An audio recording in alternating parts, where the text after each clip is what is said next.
I want to get to Bradley Cooper, Hmm. who showed up on a red carpet fairly recently with his face looking abnormally tight and his features looking different. What do you think this intervention is? Do you think it's surgical or injectables? And do you think, I mean, to me, he's just aged 10 years overnight.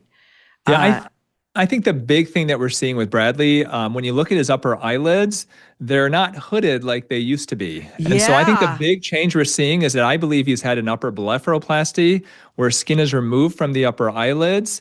In men, you have to be really careful with this operation because essentially it is a feminizing surgery. In mm-hmm. his case, if you look at him technically, if you didn't know how he looked like before and you just saw him for the first time ever, you probably wouldn't really notice it that much.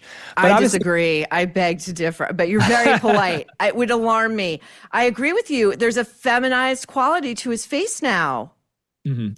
Yeah, and that's what I do believe is most likely due to an upper blepharoplasty. He may have also had a little bit of filler in the cheeks because his cheeks do Uh-huh. look like they're shaped a bit differently.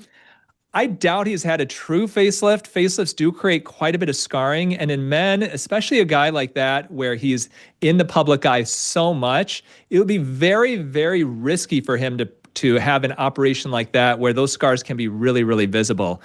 So I doubt that he's had a true facelift. He may have had some skin tightening treatments, Morpheus 8, fractional laser, ultherapy, those types of things. But I think surgically what I'm seeing most likely is the upper eyelids. And I think that that has been such a huge change that it really causes us to look at him very differently.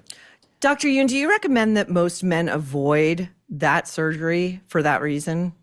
It depends. I do that operation on men fairly often, but I'm always very cautious. The problem with that is if you do the operation on a man the same way you would do on a woman, it's going to be feminizing. But if you have a guy who truly has a lot of extra skin there and you remove some of it but leave some of it behind, then it can be a nice change for them. But it is a change, and that's what I would see with someone like Bradley, where we know how he looks. He looks different. It's more jarring than if, once again, we saw him for the first time.